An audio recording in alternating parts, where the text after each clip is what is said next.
সাথে নামাজের দুরূদ শরীফ পড়ি। আল্লাহুম্মা সাল্লি আলা মুহাম্মাদিন ওয়া আলা আলি মুহাম্মাদ কামা সাল্লাইতা আলা ইব্রাহিম ওয়া আলা আলি ইব্রাহিম ইন্নাকা হামিদুম মাজিদ। اللهم بارك على محمد وعلى آل محمد كما باركت على إبراهيم وعلى آل إبراهيم إنك حميد مجيد। الحمد لله। আল্লাহ রব্বুল আলমিনের দরবারে অসংখ্য শুকরিয়া যে আল্লাহ রব্বুল আলমিন আমাদেরকে এই মুহূর্তে আল্লাহ তাআলা সবচেয়ে বড় হুকুম পবিত্র জুমার নামাজ আদায় করা। আপন মেহেরবানি এবং দয়াতে আল্লাহ তাআলা আপনাকে আমাকে আল্লাহর ঘরে আসার তৌফিক দিয়েছেন আল্লাহ সেই হুকুমকে পালন করার জন্যে। এটা আল্লাহ তাআলার বহুত বড় মেহেরবানি। এই জন্য দিল থেকে শুকরিয়াতান বলে আলহামদুলিল্লাহ। বহুত মানুষ হাসপাতালে বিছানায় শায়িত আছে, তারাও জানতেছে আজকে শুক্রবার জুমার দিন। জুমার আজানের আওয়াজটুকু তাদের কান পর্যন্ত পৌঁছাইছে, কিন্তু দিল থাকা সত্ত্বেও মসজিদ পর্যন্ত আসতে পারে নাই। দিল আছে যাবে, শরীরে শক্তি নাই, মসজিদ পর্যন্ত আসতে পারে নাই। তো আল্লাহ তাআলা আপনাকে আমাকে কানে আওয়াজ আজানের আওয়াজ পৌঁছানোর সাথে সাথেই মসজিদ পর্যন্ত আসার তৌফিকও দিয়ে দিয়েছেন। এটা আল্লাহ তাআলার বহুত বড় মেহেরবানি, অনেক বড় মেহেরবানি।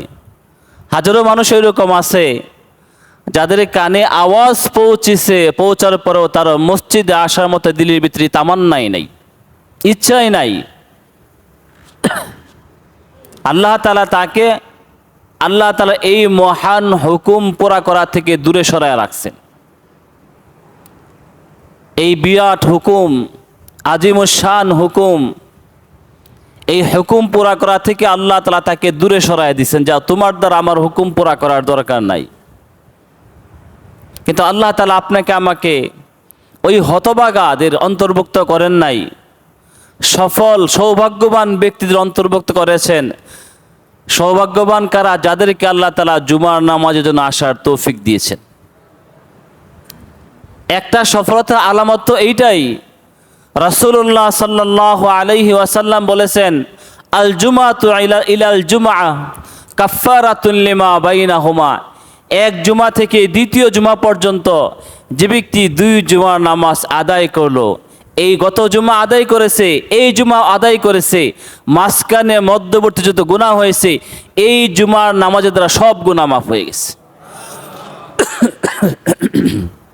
এটা আল্লাহ তাআলার একটা বহুত বড় দয়ার মেহেরবানি।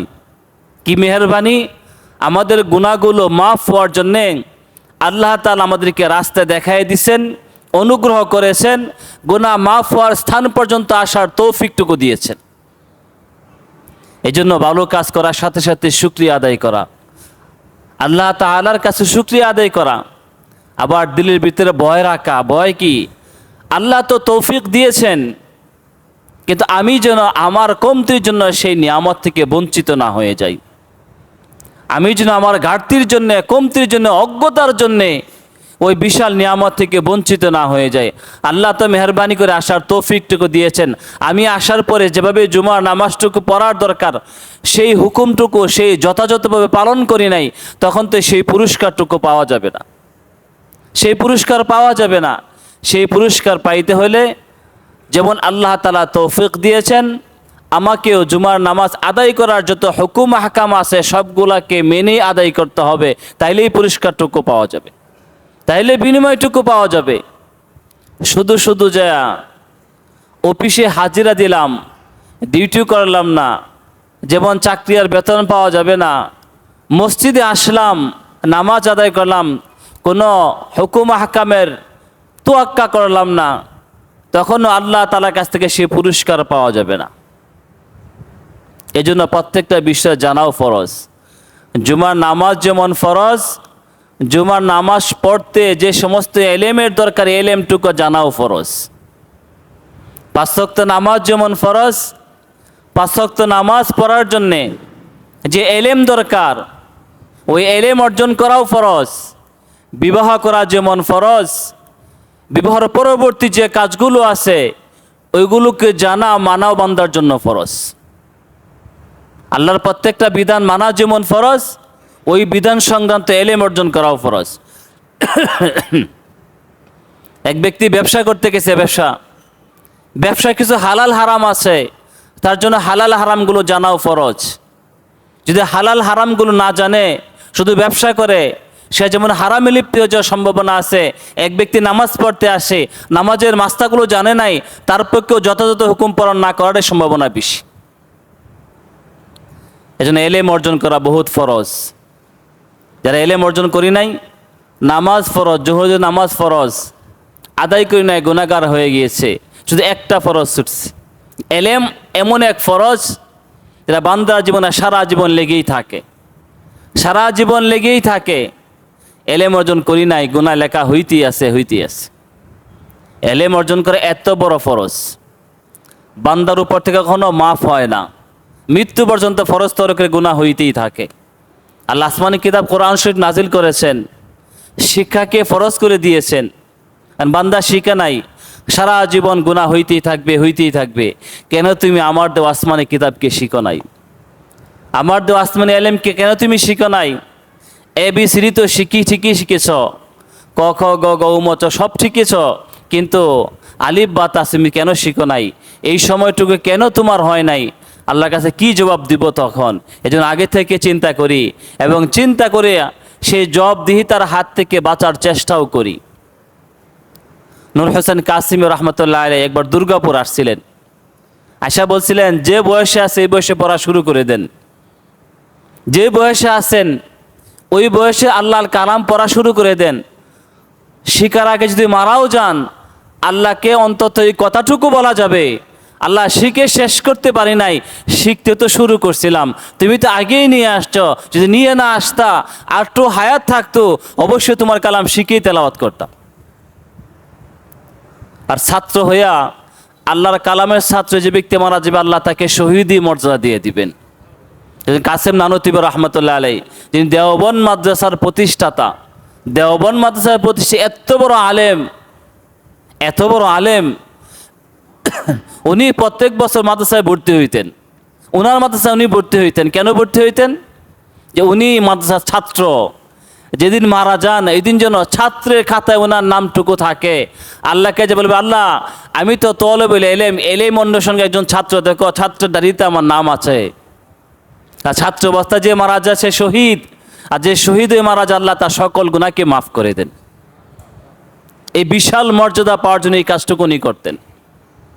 এত বড় আলেম হওয়ার পরে, এত বড় বুজুর্গ আল্লাহওয়ালা হওয়ার পরে তারা যদি মাপ পাওয়ার জন্য এত বাহানা তালাশ করতে পারেন, আপনি আমি কিসের উপর ভরসা করে নিশ্চিন্ত হয়ে বসে আছি? মনে হয় যেন আমাদের পরকাল বলতে কোনো কিছুই নাই, কোনো টেনশন ফিকিরি কোনো কিছুই নাই। এই জন্য ফিকিরি করা দরকার, ফিকির করা খুব জরুরি। আল্লাহ তাআলা আপনাকে আমাকে ফিকির করার জন্য মগজ আর ব্রেন দিয়েছেন, বান্দা তুমি ফিকির করো, ফিকির করা খুঁজে সঠিক জিনিস খুঁজে বের করো, উলামা কেরামের শরণাপন্ন হও, সঠিক জিনিস জানো, মানার চেষ্টা করো। যা বলতেছিলাম, রবিউল আউয়াল মাস অত্যন্ত দামি মাস, রাসূলের মহাব্বত প্রকাশ করার মাস। বাকি 11 মাস আর রাসূলের মহাব্বত প্রকাশ করা লাগে না। 1 মাস একবারে ঈদে মিলাদুন্নবী যত আছে এমনভাবে পালন করব, রাসূলের আশেকে দেওয়ানা, রাসূলের এশকে দেওয়ানা, কিন্তু মুখের ভিতরে নাই এক ফোঁটা দাড়ি। রাসূলের আশেক, ঈদে মিলাদুর জন্য নবীর জন্য পাগল, 12 রবিউল আউয়ালের অনুষ্ঠানের জন্য পাগল। মিলও আছে, কিছু মিল আছে। মিল কি জানেন? মিলাদুন্নবী রাসূলের জন্ম, রাসূলের জন্ম পালন করে। রাসূলের জন্ম সময় কি দাড়ি ছিল? বলেন, দাড়ি ছিল? রাসূলের জন্ম সময় দাড়ি ছিল না তো। আর তারা মিলাদুন্নবী পালন করে, এই হিসেবে দাড়ি কামায়া শুধু রাসূলের মতো হয়ে পড়ে মিলাদুন্নবী পালন করে। এটা মিল দিছি আর কি।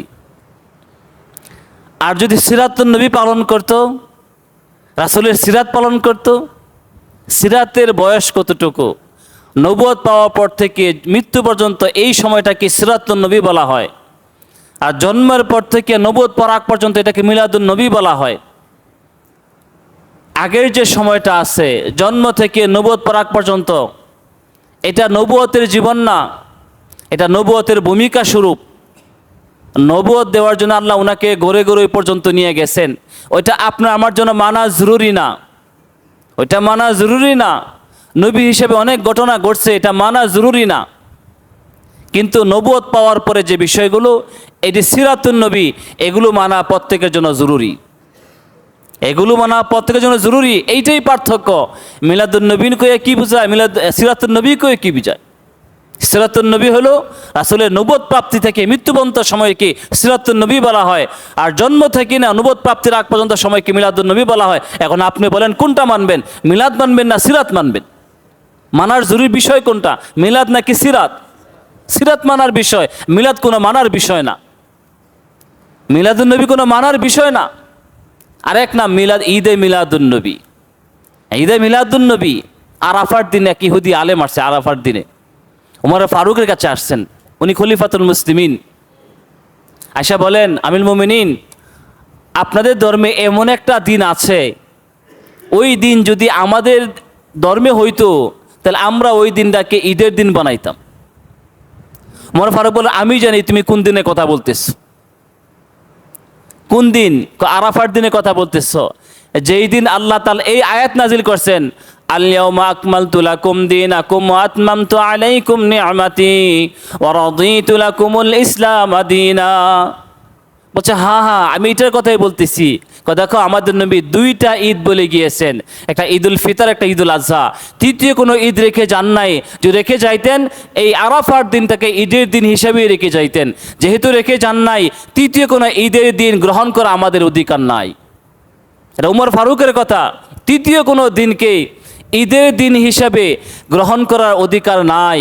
তাহলে এই কথা যেই দিন হযরত উমর ফারুক বলছেন, ওদিন কি রাসূলের জন্মদিন ওনার জানা ছিল না? তা উনি কেন ওই দিনটাকে ঈদের দিন গ্রহণ করেন নাই?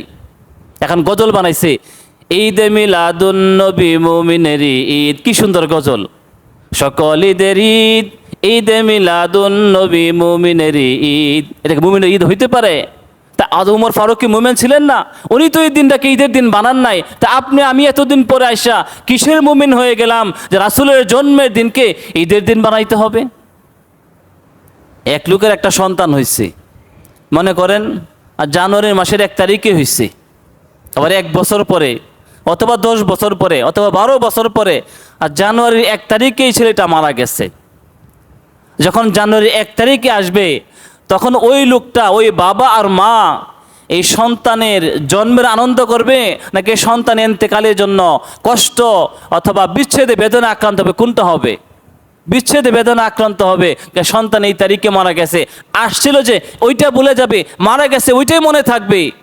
কারণ বিচ্ছেদের কষ্ট সবসময় থাকে মুমিনের অন্তরে। এখন যারা ঈদে মিলাদুন্নবী পালন করে, কত তারিখে পালন করে? 12ই রবিউল আউয়াল। রাসূল ইন্তেকাল করছেন কত তারিখে? 12ই রবিউল আউয়াল। জন্ম কত তারিখে? এটা শিওর না। 2 তারিখে হইতে পারে, 9 তারিখে হইতে পারে, 7 তারিখে হইতে পারে, 12 তারিখে হইতে পারে। 3-4টা কৌল আছে রাসূলের জন্ম সম্পর্কে, কিন্তু মৃত্যু সম্পর্কে একটাই কৌল, 12ই রবিউল আউয়াল। এখন আমরা যদি রাসূলের সত্যিকার আশিক হয়ে থাকি, 12ই রবিউল আউয়ালকে রাসূলের জন্মদিন বানাবো নাকি ইন্তেকালের দিন বানাবো? যদি ইন্তেকালের দিন মনে করি, তাহলে আমাদের কষ্টের দিন, রাসূলের প্রিয় রাসূলের বিয়োগের দিন।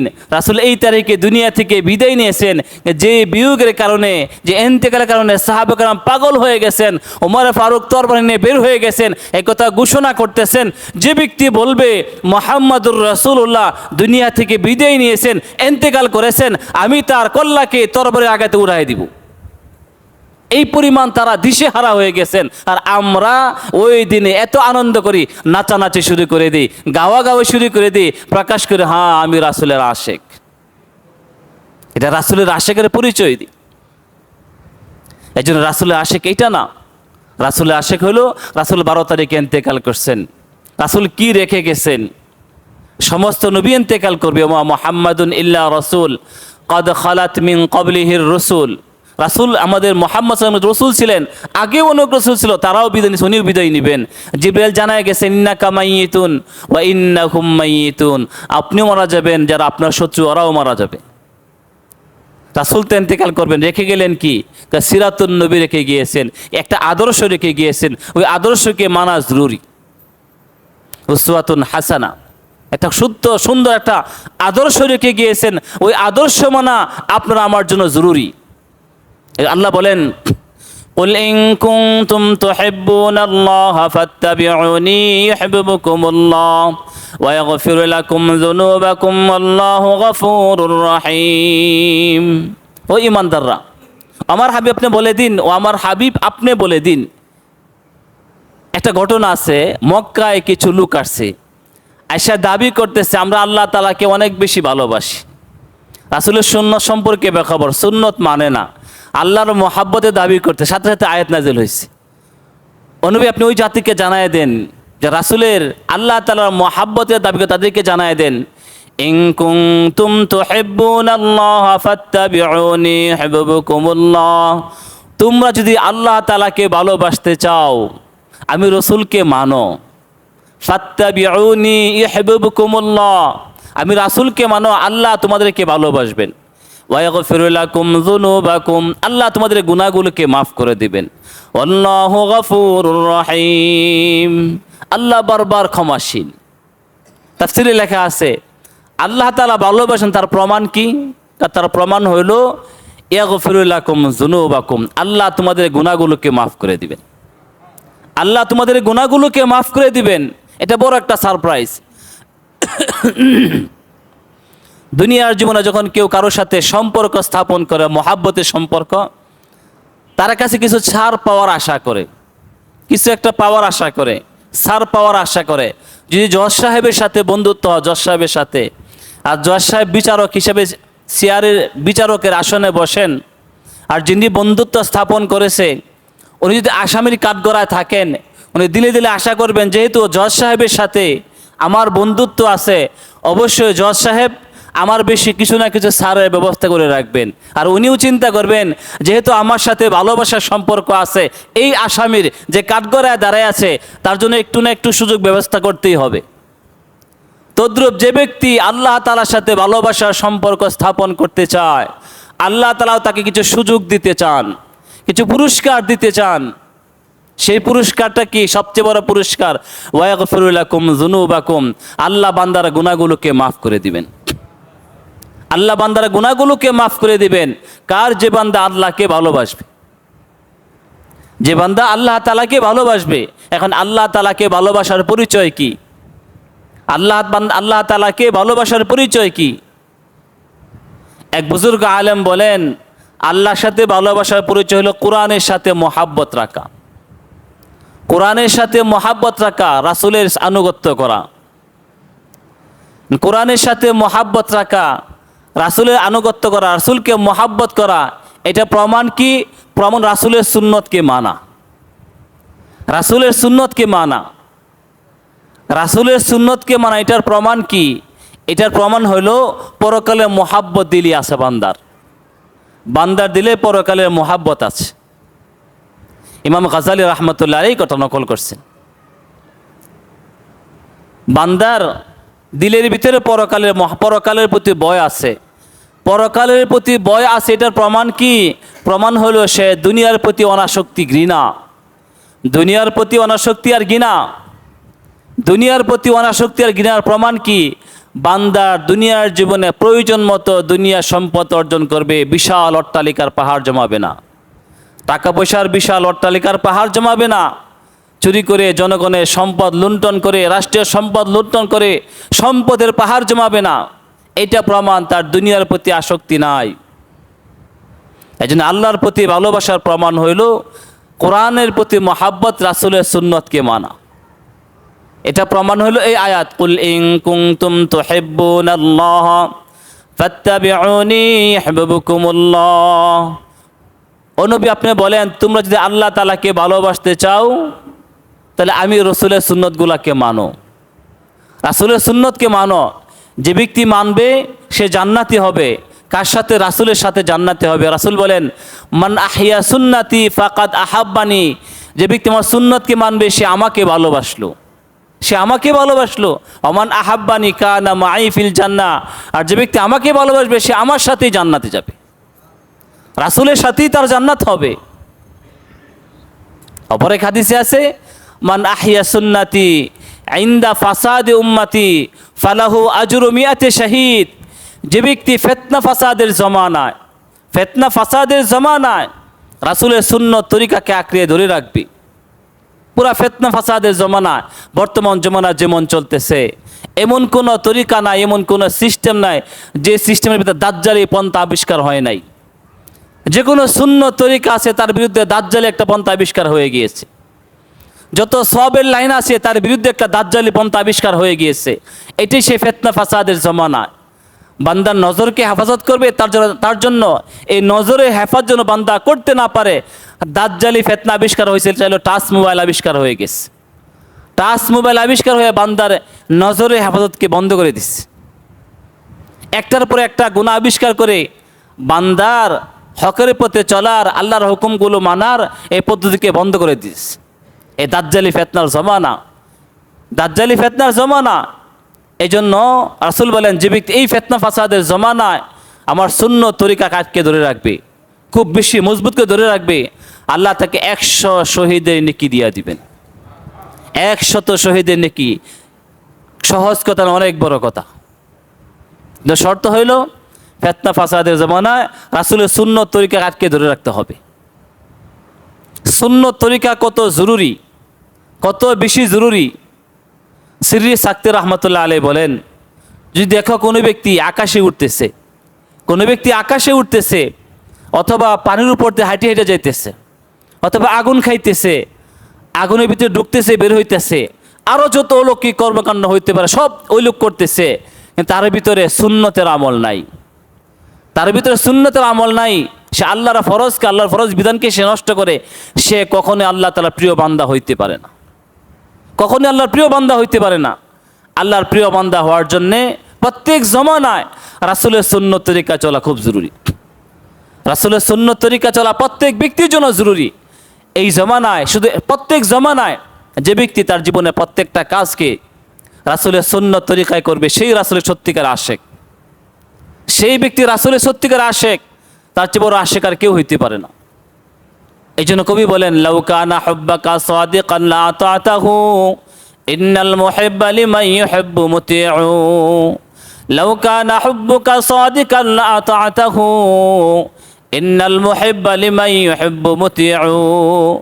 তুমি যদি তোমার ভালোবাসার দাবিতে সত্যবাদী হও, হ্যাঁ আমি সত্যিকার আশেক, আমি সত্যিকারের ভালোবাসাকারী, আশেক, প্রেমিক, এই দাবিতে তুমি যদি সত্যবাদী হও, লাউ কানা হুব্বাকা সাদিকান, তুমি যদি তোমার ভালোবাসার দাবিতে সত্যবাদী হও, লা আতাতাহু, তাহলে অবশ্যই তুমি যার সাথে ভালোবাসার দাবি করছো তাকে মানবা, মেনেই চলবা, তার আনুগত্য করেই চলবা। কেন? ফাইন্নাল মুহিব্বা লিমান ইউহিব্বু মুতিউ। প্রেমিক সবসময় প্রেমিকাকে মেনেই চলে, প্রেমিক সবসময় প্রেমিকাকে মেনেই চলে, তাকে খুশি করার রাস্তায় খুঁজে, কিভাবে তাকে খুশি করা যায়, কিভাবে তাকে খুশি করা, ওই রাস্তায় সে চলতে থাকে। তদ্রূপ যে ব্যক্তি রাসূলের আশেক বলে দাবি করে, আল্লাহ তাআলাকে ভালোবাসার দাবি করে, তার জন্য জরুরি সে যেন সুন্নত তরিকার উপর চলে, সে যেন সুন্নত তরিকা চলে। আর দাবি করলো সে রাসূলের আশেক, এই আশেক ওই আশেক, সুন্নতের বালাই তার ভিতরে না, সে প্রকৃত মিথ্যাবাদী, একেবারে মিথ্যাবাদী। এই জন্য আমি যে আশেক দাবি করি আমি রাসূলের আশেক, আল্লাহর আশেক, যদি বলি ভাই কি আল্লাহকে ভালোবাসেন, সবাই হাত, হ্যাঁ আমি আল্লাহকে ভালোবাসি। এমন কেউ কথা বলবেন না আমি আল্লাহকে ভালোবাসেন, কেন বলবেন না? কথা বলে সে তো মুরতাদ হয়ে যাবে, সে তো ইমানদার থাকবে না, সে তো ইমানদার থাকবে। যে কথা বলে আমি আল্লাহকে ভালোবাসি না, সে তো ইমানদার না।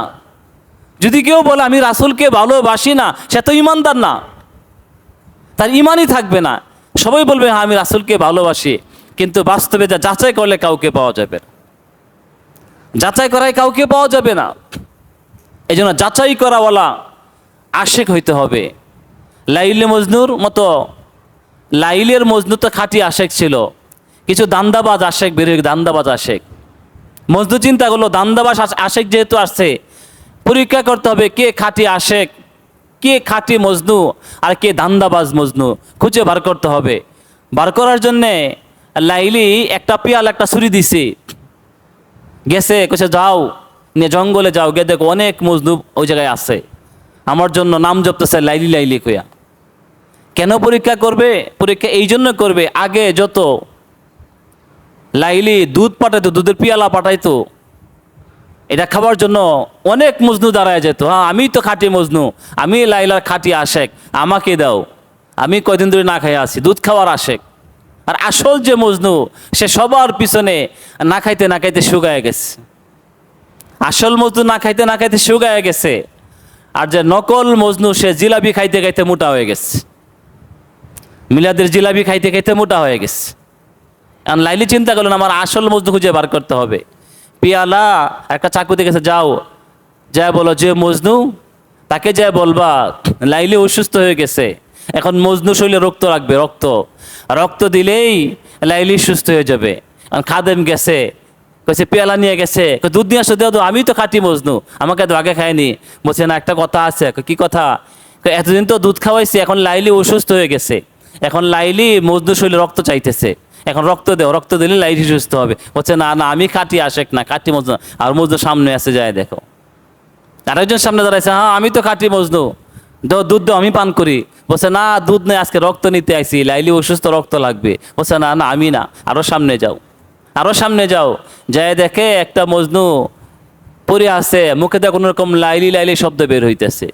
বলছে এইটাই হলো আসল মজনু। যায় বলছে যে লাইলি তো অসুস্থ, এখন তার রক্ত লাগবে, রক্ত দাও।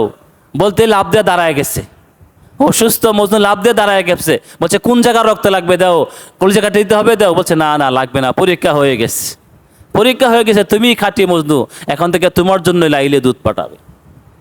এখন পরীক্ষা দরকার, কে খাঁটি মজনু আর কে দুধ খাওয়া মজনু, কে জিলাপি খাওয়া মজনু। পরীক্ষা দরকার, পরীক্ষাকে বাস্তব জীবনের পরীক্ষা, আমলের জীবনের পরীক্ষা। কে রাসূলের মহাব্বতে দাঁড়িয়ে রাখতে পারে, কে পারে না, কে সুন্নত তরিকা চলতে পারে, কে চলতে পারে না। একটা সুন্নতের কথা বলি, আমি কালকে একটা পর্যবেক্ষণ, একটা হিসাব নিকাশ করছি। মানুষ যখন মসজিদে ঢুকে কয়জন ব্যক্তি ডান পাওতে মসজিদে ঢুকে, শুধু একটা সুন্নতের আমি খেয়াল করলাম, দেখলাম শুধু উলামায়ে কেরাম আর মাদ্রাসা ছাত্র ছাড়া বাকি 100 জনের মধ্যে মানে 1-2 জন ডান পাওতে মসজিদে ঢুকে, বাকি সব বাম পাওতে মসজিদে ঢুকে, সব বাম পাওতে মসজিদে ঢুকে। কি আশেক হয়েছে রাসূলের, আল্লাহর কি আশেক, আল্লাহর ঘরে আসে বাম পদে ঘরে ঢুকে, আল্লাহর ঘরে আসে বাম পদে ঘরে ঢুকে, ডান পদে ঢুকার মতো চিন্তার ভিতরে মাথার ভিতরে নাই। এই জন্য আল্লাহর খাঁটি আশেক হইতে হবে, রাসূলের খাঁটি আশেক হইতে হবে। শুধু ঈদে মিলাদুন নবীর আশেক হলে চলবে না, সিরাতুন নবীর আশেক হইতে হবে, মানতে হবে, জীবনে বাস্তবায়ন করতে হবে। আল্লাহকে বলতে পারবি যে আল্লাহ এই যে তোমার রাসূলের আশেক হয়ে আসছে, হাদিসে আছে মান দাইয়া সুন্নতি, মান দাইয়া সুন্নতি হাররামাত আলাইহি শাফাআতি।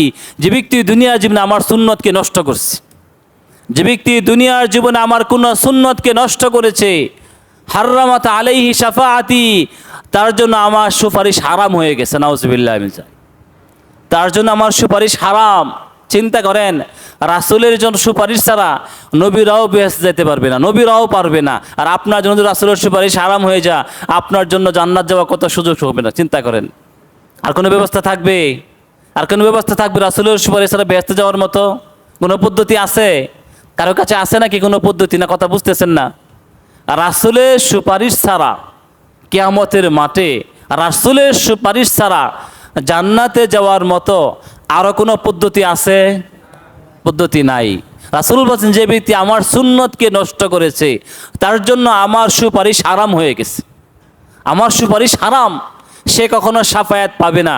আর যার জন্য শাফায়াত হারাম তার জন্য জাহান্নামে যাওয়া ছাড়া আর কোনো রাস্তা নাই, জাহান্নামে যাওয়া ছাড়া আর কোনো রাস্তা নাই, একটাই রাস্তা, শুধু জাহান্নামে যাও। কেন? রাসূল রাগান্বিত হয়ে গেছেন।